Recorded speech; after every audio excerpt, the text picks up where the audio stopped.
Hello everyone, good morning all of you. Today we will continue with lesson. This is Jody's phone. In last session we have discussed about Jody that he could not forget the incident. He loved the little phone. His father Penny lay in bed. Jody inquired after his health. Penny said he had escaped death narrowly, but he felt proud of his son for his help. Now, Jody was worried about the little fawn. He wanted to find the fawn and bring it home. Penny allowed the boy to save the little animal. It would be ungrateful to leave the fawn to starve. And Doc Wilson also supported Jody. This one we have discussed in last session. Now, in scene 2, we will see what happens. Let's start. Jody gave himself over to thoughts of the fawn. They passed the abandoned clearing. He said, cut to the north. Millville. It was up here that Pa got bitten by the snake and killed the doe and I saw the fawn. अब Jordi जो है वो Millville को instruction दे रहा है direction के लिए कि cut to the north direction में लेके चलो, क्योंकि वही जो प्लेस थी जहाँ पे पापा को रेटल ने बाइट किया था एंड डियर एंड डो यहाँ पे पाए गए थे. Suddenly, Jody was unwilling to have Millville with him. If the fawn was dead or could not be found, he could not have his disappointment seen. अब अचानक से जॉडी ने क्या फील किया, वो ऐसे चाहता था कि मिलविल को वो अपने साथ नहीं लेके जाना चाहता था. क्यों? क्योंकि if the fawn was dead, क्योंकि जोडी ने सोचा कि अगर वो फ़ोन मर गया होगा तो मैं जैसा डिसअपॉइंटेड फील करूँगा, मैं अपने आप को वैसा डिसअपॉइंटमेंट मिलविल को दिखाना नहीं चाहता हूँ. And if the fawn was there the meeting would be so lovely and so secret that he could not endure to share it. वो दोनों ही सिचुएशन के बारे में सोच रहा है, नेगेटिव एंड पॉजिटिव. पहले सोच रहा है कि अगर उसे फ़ोन नहीं मिल सकता है, अगर फ़ोन मर गया होगा तो मैं इतना सैड होऊंगा कि मैं अपना फेस मिलविल को नहीं दिखा पाऊंगा. एंड अगर मुझे वो फ़ोन मिल जाता है तो उसकी और मेरी जो मीटिंग है वो इतनी लवली एंड सीक्रेट होगी कि वो सिचुएशन किसी और के साथ शेयर करना नहीं चाहता था. So he didn't want that Millwheel also go with him. So he said, it's not far now, but the scrub is very thick for a horse. I can make it on foot. अब जो Jordi है वो क्या बोल रहा है, Millville को बता रहा है कि अब ये रास्ता जो है वो बहुत ही बुशी है एंड हॉर्स को हम वहाँ पे नहीं लेके जा सकते हैं. सो आप यहाँ पे खड़े रहो, मैं पैदल ही चले जाता हूँ. But I'm afraid to leave you, boy. Suppose you got lost or got bitten by the snake too. Now, Millville didn't want to leave Jody alone, as he was afraid that Jody could lose his way और get bitten by a snake. Millville को भी डर लगा, क्योंकि वो ऐसे सोच रहे थे कि अगर मैं जोडी को अकेले भेजूंगा और अगर किसी स्नैक ने उसको काट डाला, बाइट कर लिया, या तो फिर वो रास्ता भूल गया तो मैं क्या करूँगा. But I will take care. It might take me a long time to find the phone if he is wandered. Leave me off right here. अब जॉडी जीत कर रहा है. क्या बोल रहा था कि मैं अपने आप की केयर करूँगा, मैं अपने आप को संभालूँगा, क्योंकि अंदर जाके उसे ढूंढने में बहुत टाइम लग सकता है. अब आप मुझे यहाँ पे ही छोड़ दो. All right, but you take it easy now. You know north here and east there and there, that tall pine makes a bearing. So long, so long. Now, Jody didn't want to scare the fawn away. So, he again and again said to Millville that he will take care of himself. Then Jody said, all right, ये तो north है, but इस कहाँ पे है? there and there that tall pine makes a bearing also fresh. It means acts as a compass and helps to identify direction. वो जो pine tree थी वहाँ पे वो ऐसे बोल रहा है कि ये पाइन ट्री जो है मैं उसे याद रखूँगा, ये मेरे लिए कंपास का काम करेगी. So long, Miss Will, I am obliged. He waited for the sound of the hoofs to end. Then cut to the right. The scrub was still. Only his own crackling of twigs sounded across the silence. अब वहाँ पे जो twigs थी बस उसकी ही आवाज़ आ रही थी. जब जॉडी वहाँ पे जंगल के अंदर जा रहा था, फॉरेस्ट के अंदर जा रहा था, तो जब वहाँ पे वो पाँव रखता था तो ओनली उसी की आवाज़ आ रही थी. ऑल अराउंड only silence था. He wondered for an instant if he had mistaken his direction. Then a buzzard rose in front of him. अब जैसे ही वो फॉरेस्ट के अंदर जाता था अचानक से उसने एक बजार्ड देखा, means a large carnivores bird. He came into the clearing under the oaks. Buzzard sat in a circle around the carcass of the doe. अब वहाँ पे डॉ की बॉडी पड़ी थी. अब जो डॉ की कारकास थी उसे खाने के लिए जो बजार्ड्स थे, once again I am saying buzzards means a large carnivores bird. अब वो जो बर्ड्स थे वो सर्कुलर शेप में वहाँ पे बैठे थे डॉ की कारकास खाने के लिए. They turned their heads on their long scrawny necks and hissed at him. अब जैसे ही वो बर्ड्स ने उनको जॉडी को देखा तो उन्होंने अपनी बड़ी वाली नेक जो थी वो टर्न की एंड साउंड किया, आवाज़ दी. The sand shot. He threw his bow at them and they flew into an adjacent tree. अब क्या हुआ तो अचानक से जॉडी ने एक बो उनकी तरफ फेंका.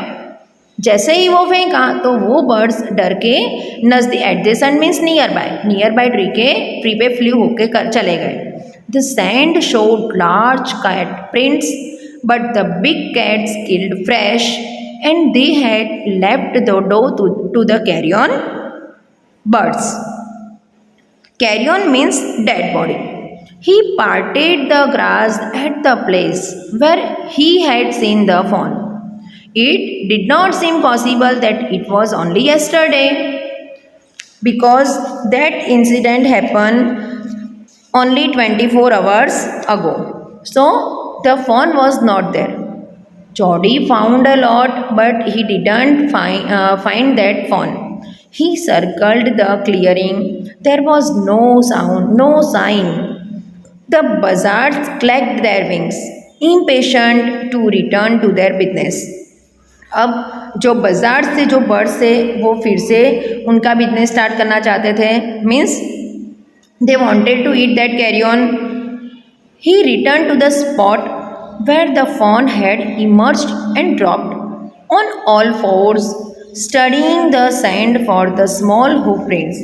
अब जॉडी कहाँ पे लौटा था, वो उसी जगह पे लौटा था जहाँ पे उसने वहाँ उसको ड्रॉप किया था. The night's rain had washed away all tracks except those of cat and buzzard. अब रात को बहुत बारिश हो गई थी. सो नाइट्स जो बारिश की वजह से जो उनका ट्रैक था वो भी वॉश हो गया था. So he couldn't find it. Now scene number 3. Movement directly in front of him startled him so that he tumbled backward. The fawn lifted its face to his. It turned its head with a wide, wandering motion and shook him through with the stare of its liquid eyes. It was quivering. It made no effort to rise or run. Jody could not trust himself to move. The two rode out and जो Jordi था वो अचानक से phone को देखता है. Phone क्या कर रहा है तो अपना फेस लिफ्ट करता है मीन्स ऊपर से ऊपर करता है. It turned its head with a wide, वो अपना हेड टर्न करता है. It made no effort to rise or run. अब जो फॉन था उसने जॉडी को तो देखा बट वो वहाँ पे उठकर भागने के एफर्ट नहीं कर रहा था. Jody could not trust himself to move. He whispered, फिर उसने धीरे से बोला, it's me. The fawn lifted its nose, scenting him. ही reached out one hand and laid it on the soft neck. The touch made him delirious. अब Jordi क्या बोल रहा है उसको कि मैं हूँ, मीन्स वो डर रहा था. Then Jody wanted that he showed little compassion and kindness towards it. So Jordi ने क्या बोला कि मैं हूँ. अब जो फ़ोन था उसने अपना नोज़ लिफ्ट किया. Scenting him, he reached out one hand and laid it on one soft neck. अब जो उसका टच था वो टच की वजह से उसको डेलीरियस मीन्स एक्सट्रीमली एक्साइटेड, जब उसने टच किया उसको तो वो एक्साइटेड बन गया था. He moved forward on all fours until he was close beside it. He put his arms around its body. अब क्या किया उसने अपने आर्म्स उसकी बॉडी के अराउंड रखे, उसका हाथ उसकी बॉडी के ऊपर रखा और light convulsion passed over it but it did not side. Convulsion means shiver. जैसे ही जॉडी ने अपना हैंड उसकी बॉडी पे रखा तो वो थोड़ा सा बच्चा जो था थोड़ा सा शिवर हो गया but it did not stir, but वो ज़्यादा डरा नहीं. He stopped his side as gently as though the fawn were a china deer and he might break it. Here you can see in this picture also. अब क्या किया तो Jordi जो था उसने क्या किया, his arms around his body, its skin was soft and clean, it did not kick nor bleed. So उसने उसे पकड़ लिया, उसकी गोदी में उठा लिया. He picked it up and walked as fast as he could until he came to the intersection with the road home. It was slick and clean and had a sweet scent of grass. और जो grass की खुशबू थी वो भी sweet आ रही थी. He rose slowly and lifted that fawn from the ground. उसको क्या किया, ग्राउंड से उठा लिया, अपनी गोदी में उठा लिया. He was afraid that it might kick and bleat at sight and smell of its mother. उसको डर लग रहा था जॉडी को कि कहीं ये जो बच्चा है उसको किक नहीं करे, लात नहीं मार दे, उसे डर लग रहा था. He struck the clearing and pushed his way into the thicket. It was difficult to fight through with his burden. The fawn's legs caught in the bushes. अब अचानक से क्या हुआ तो फॉन्स के जो लेग्स थे वो झाड़ी में फंस गए. And he could not lift his own with freedom. He tried to shield its face from prickling vines. अब वो उसकी जो नेक थी वो ऊपर करना चाहता था. When tired, he sat it down and pressed it for a while. अब बच्चे को लेके जब जा रहा था तो वो उसको टायर्डनेस फील हुई. Its head bobbed with his stride. His heart thumped with the marvel of its acceptance of him. He reached the trail and walked as fast as he could until he came to the intersection. अब जो road home था, forest में से बाहर निकल के जहाँ पे रोड स्टार्ट हुआ वहाँ तक वो जितना हो सके उतना जल्दी से चला बच्चे को लेकर. He stopped to rest and set the fawn down.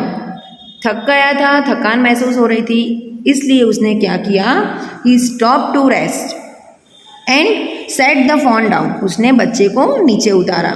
On its dangling legs, it wavered on them. It looked at him and bleated. Now he again carried, उसने क्या किया, थोड़ी देर रेस्ट किया वहाँ पे, because he was feeling tired, he set it down and rested for a while. अब वो थोड़ी देर आराम करने के लिए वहाँ पे बैठ गया, एंड जो बच्चा था उसको भी उसने क्या किया, तो वहाँ पे नीचे उसके लेग्स के ऊपर उसको थोड़ी देर लेटा दिया।